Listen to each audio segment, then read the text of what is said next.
ಮಾಡ್ತಾರಲ್ಲ ಬೀದಿಯ ಬಂದ ಸರ್ ಫೋಟೋಗ್ರಾಫರ್ ಪ್ರೋಗ್ರಾಮ್ ಎಲ್ಲಿ ಅಂತ ಹೌದಾ ಇಲ್ಲೇ ಹೋಗಿ ಯಾರ ಕಡೆ ಹೋಗಿ ಮಾಡ್ತಾರೆ ಪುರುಷರ ಕಡೆ ಇಲ್ಲೇ ಹೋಗಿ ಅಂತ ಅದಕ್ಕೇನೆ ದೊರೆಸು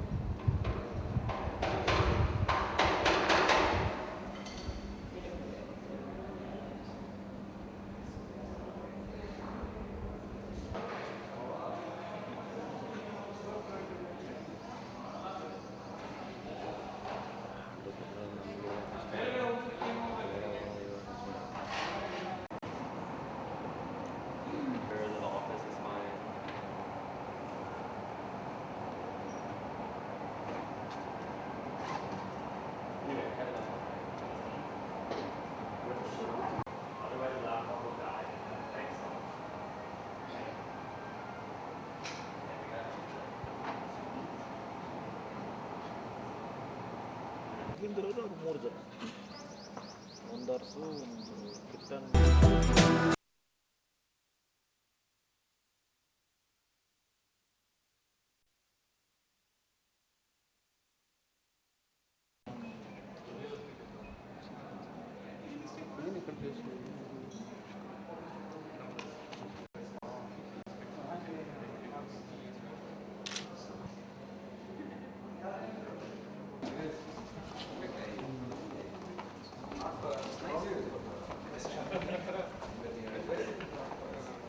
spacious.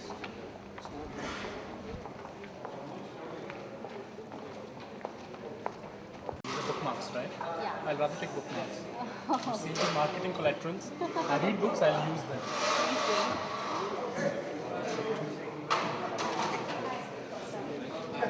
This news is not. Oh, okay. Hello, Professor. Congratulations. This looks totally different from that area. This is something for you to witness something different. Right. So maybe next another 2 or 2 months it will be slightly different. Good afternoon. On behalf of the trustees and governing board of the MYRA School of Business, I welcome you all to the inauguration of the Center of Excellence in Sustainable Business Innovation. The MYRA School of Business, founded on the principles of the triple bottom line, creating economic, environmental and social benefits through business and enterprise, is proud to create a world-class platform for entrepreneurs, academic researchers, students, policymakers, NGOs and corporations to collaborate. I now introduce Mr. Jai Pullar, co-founder of Pramati Technologies and also member of governing board of the MYRA School of Business. Mr. Jai Pullar co-founded Pramati Technologies, the global pioneer in application servers and company recognized in Visionaries quadrant by Gartner and the first in the world to achieve enterprise Java standards. Today, the company serves more than 500 global clients with a team of over 400 engineers. Jai's career in the software industry spans 25 years, mainly in the building products for new markets. Under Jai's leadership, the company has incubated and spun off multiple product startups, including Social Twist and Quantist. Prior to Pramati, Jai spent 10 years in technical leadership and software development roles during the early years of Wipro. Jai holds a master's degree in computer science from Indian Institute of Technology, Kanpur.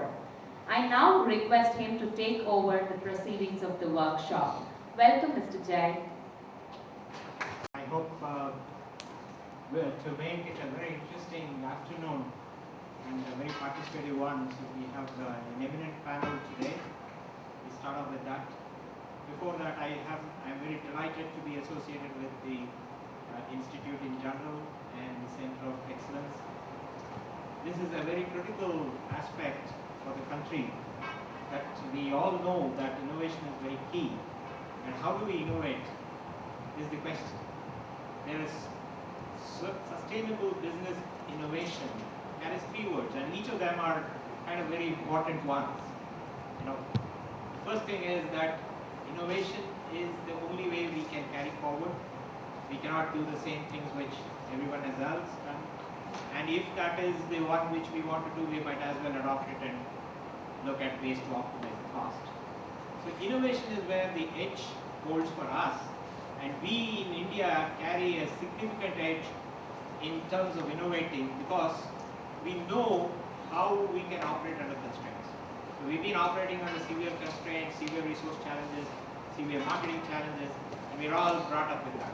So given that, innovation is something which we've been doing it, but maybe not packaged it as well. So now, how do we do this on a continued basis, looking at what the optimum level of resources look like? So sustainability comes as an important factor. If we can really do innovation with a sustainable mechanism, then we have an innovation which is globally useful. And ultimately, it has to be a business. It has to make economic sense. It has to build prosperity for the nation, for prosperity for the team.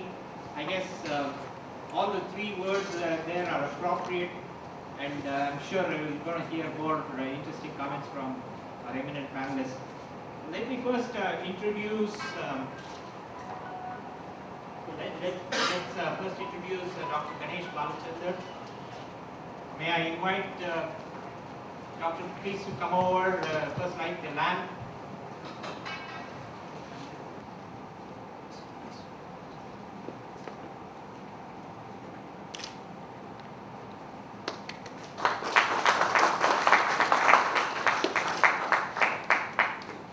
Shani?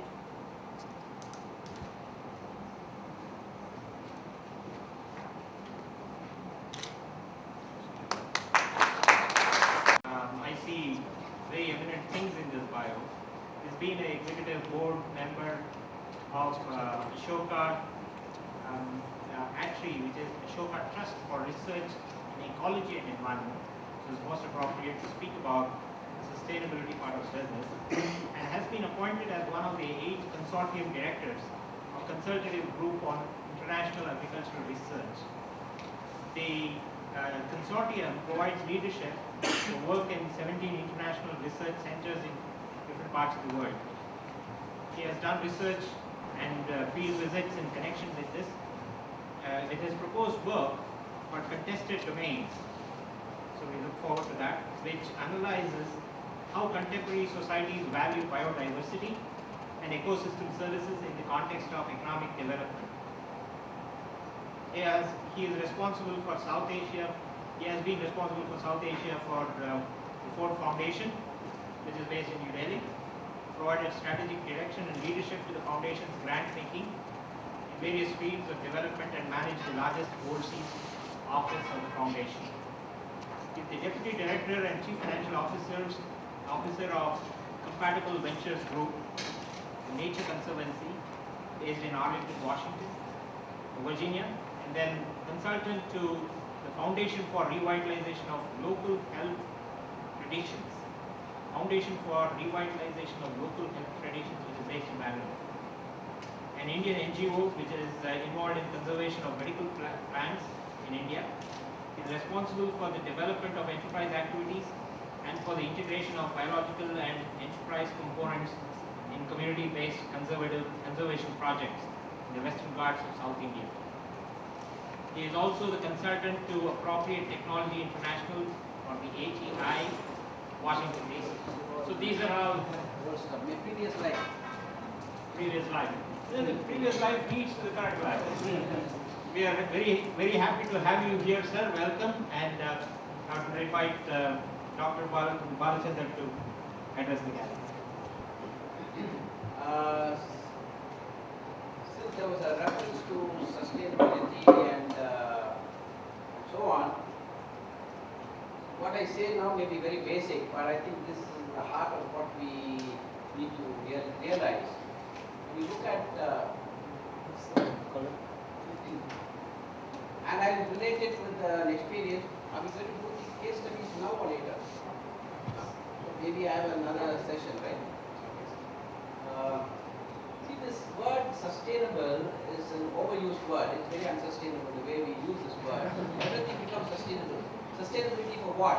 Is it just a single bottom line? We need to sustain our profits. GDP has to continue to grow. Stock market has to continue to go up. Real estate prices has to continue to increase. I mean, these are not sustainable. There are business cycles. But if you don't understand how these are linked to some of the most basic needs of society. Not just humans, other forms of life as well. Whether it's the air, the water, the soil, all these are very much part of the ecosystem in which we live. If we lose sight of that, it's the story of the seven blind men in Hindustan. We touch one part and say, well, this is what it feels like. If you don't have this whole complex and complicated picture, you will not even be able to attempt to address the issue of sustainability. So, I think this is a very basic term, but the three basic principles of sustainability have to do with not using resources at a rate faster than they are generated. Now, this could be the air, the water, the soil, the pollination services, and other ecosystem services. If we use them faster, they're obviously mining the capital. They're not living off the interest. And of course, we don't really fully understand by removing, let's say, all the 100 or 1,000 amla fruits or mango fruits or other species which are dependent on them, how they're going to be deprived. So we really are drawing a box and then saying, well, we are sustainable within this narrow sphere or confines of these within these parameters. The second basic principle is that the pollutants, this law of entropy, anything that we do, there will be a waste material generated. Are the waste and the pollutants, are they going to be within the capacity of the ecosystem to absorb and to address in terms of rendering it harmless? So if you're going to pollute much more, then they're obviously addressing the basic integrity of the ecosystem itself on which we depend. And of course the third, there are non-renewable resources which we depend on as well. And if we don't find substitutes before they get depleted, we can't say that whatever we do is sustainable. So later this evening, I think there's going to be a talk about reverse innovation, etc. Why is innovation then needed? I think perhaps the different people who are going to be talking about it, some elements will come out of that. So the fact that MYRA is talking about sustainable business innovations, it's not just for the business to benefit and to profit, but it's situated within the larger society, the ecology, etc. So I leave it at that. We'll have some interesting case discussions as well, and then we'll see what the panel and the others here can challenge us on some of these things. Thank you.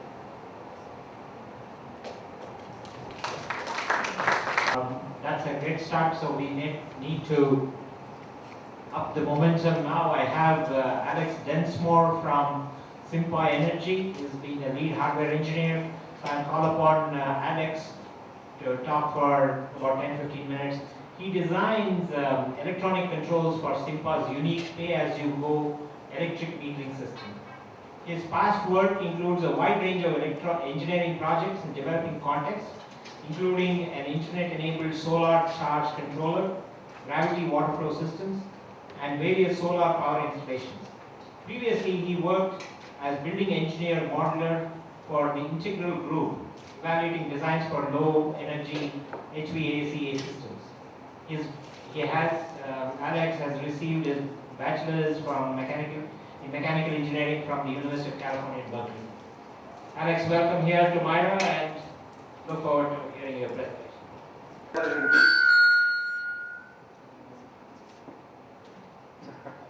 Okay, hopefully this works out.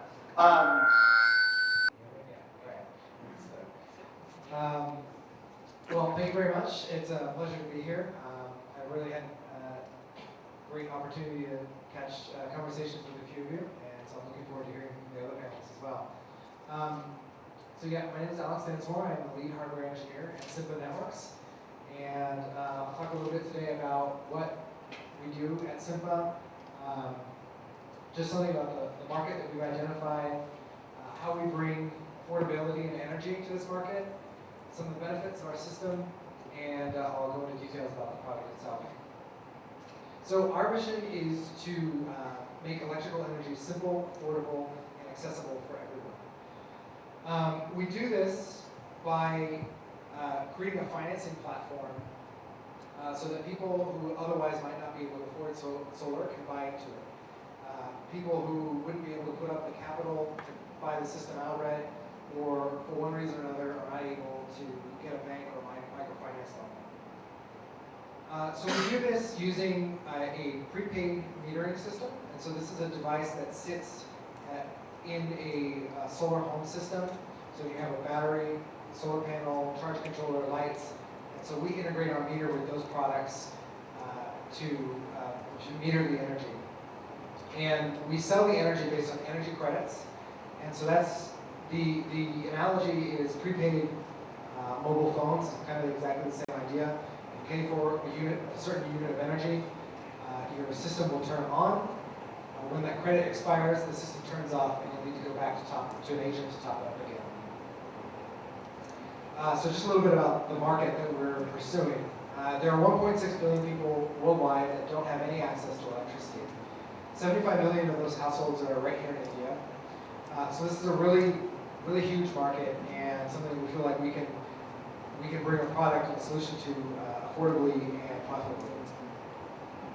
So there are several alternatives to solar electricity. These are the common ones that people have used for a long time. Two of the most common are kerosene and batteries. So if you're out in the village and you need light or you need energy, you can get kerosene. However, per unit of energy, kerosene is actually very expensive, and it produces a low quality of light and produces harmful indoor air quality. Another alternative is batteries. So you can either have the large lead acid batteries that you would have to take to somebody to have recharged in the village, or another example would be the small AA D-cell batteries, which again don't produce a lot of energy per unit of cost that you're paying.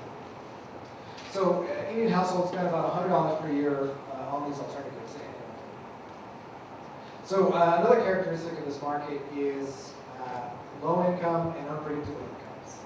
So low income household is a pretty common definition of what it means to be poor, but unpredictability is also an important factor that we need to address. So affordability means providing something at as low a cost as is feasible, but also meeting the financial ability of people to pay. So if you have income at $6 one day, $1 next day, no income for 2 weeks, how do you match that?